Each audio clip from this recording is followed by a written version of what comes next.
और लेबनान में attack, Hezbollah पर जूम स्ट्राइक कर दी गई है। क्या है ये जूम स्ट्राइक, जरा इसको समझिए।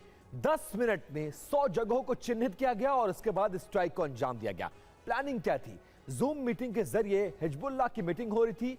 जूम मीटिंग में हिजबुल्लाह के 100 से ज्यादा ऑफिसर्स, आईडीएफ ने जूम मीटिंग का लोकेशन को ट्रेस कर लिया और लोकेशन ट्रेस करने के बाद एक साथ टारगेटेड इन्हीं 100 ठिकानों पर अटैक किया गया।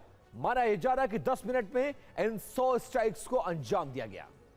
और UEM जयपुर एक आदर्श लक्ष्य है। भावी छात्रों के लिए अच्छी नौकरी, भविष्य के लिए तैयार कौशल के साथ अच्छी शिक्षा।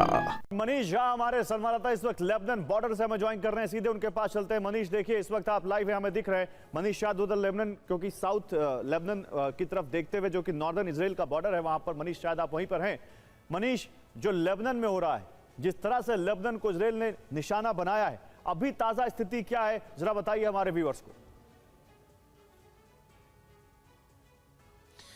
बिल्कुल, मैं आपको बता दूं कि इस वक्त मैं इजराइल और लेबनान के बॉर्डर पर हूं, खास करके तब जब लेबनान को लेकर पूरी दुनिया में चर्चा चल रही है, जब इजराइल के स्ट्राइक में 250 से ज़्यादा लोग मारे गए, 1000 से ज़्यादा लोग घायल हो गए। तो हम आपको दिखाते हैं कि देखिए किस तरीके से यहाँ पर इजराइल और लेबनान में मौजूद हिजबुल्लाह के बीच में जंग चलती है, उसका जीता जागता एक उदाहरण मैं आपको दिखाने की कोशिश कर रहा हूँ।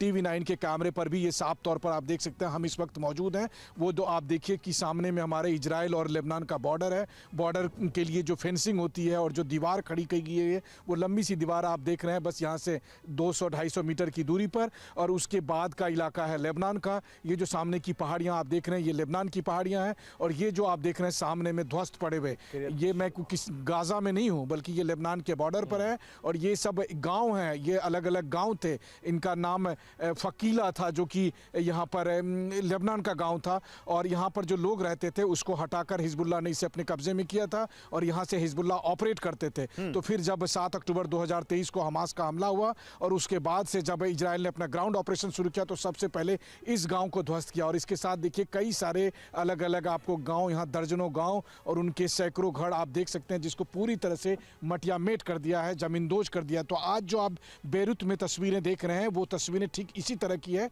जो तस्वीरें आप यहां देख रहे हैं इजराइल लेबनान बॉर्डर पे, जहां पर कि हिजबुल्लाह के ठिकाने। अब यहां से क्या हुआ, यहाँ से फिर आईडीएफ की जो टीम है वो फिर इस पहाड़ी पर चढ़ी, फिर पहाड़ी से नीचे उतरी, फिर आगे बढ़ती गई और अभी सिलसिला लगातार जारी है। चूंकि हम यहाँ पर मौजूद हैं तो लगातार यहाँ पर हिजबुल्लाह की तरफ से रॉकेट से हमले किए जाते हैं। आलम यह है कि 15 सेकंड का वक्त होता है। मेरे सामने में 3 बार अभी हिजबुल्लाह के रॉकेट आ चुके हैं और इतना भी संभलने का मौका नहीं मिलता है कि मैं आपको बताऊं कि हम लोग भी खुद जाकर यहाँ पर शेल्टर में जा सके। यहाँ रहने वाले ज़्यादातर घर के लोग जो है यहाँ से खाली करके दूसरे और शहरों में चले गए हैं, क्योंकि जाहिर है कि 15 सेकंड में कौन कहां से अपने बेडरूम से वो शेल्टर तक भी नहीं जा पाएगा, ये स्थिति होती है। यहां पर ज़्यादातर हिस्से में आईडीएफ ने अपना कंट्रोल रखा है और वहां से वो लगातार ग्राउंड ऑपरेशन और साथ में एयर स्ट्राइक करते हैं। रह कर मुझे यहां से कभी फाइटर जेट, कभी हेलीकॉप्टर की आवाज़ें सुनाई देती है और वहीं दूसरी तरफ हिजबुल्लाह की तरफ से हमले किए जाते हैं, जिसके जवाब में यहाँ से एयर डिफेंस का एक्शन होता है। लेकिन इन सब के बीच में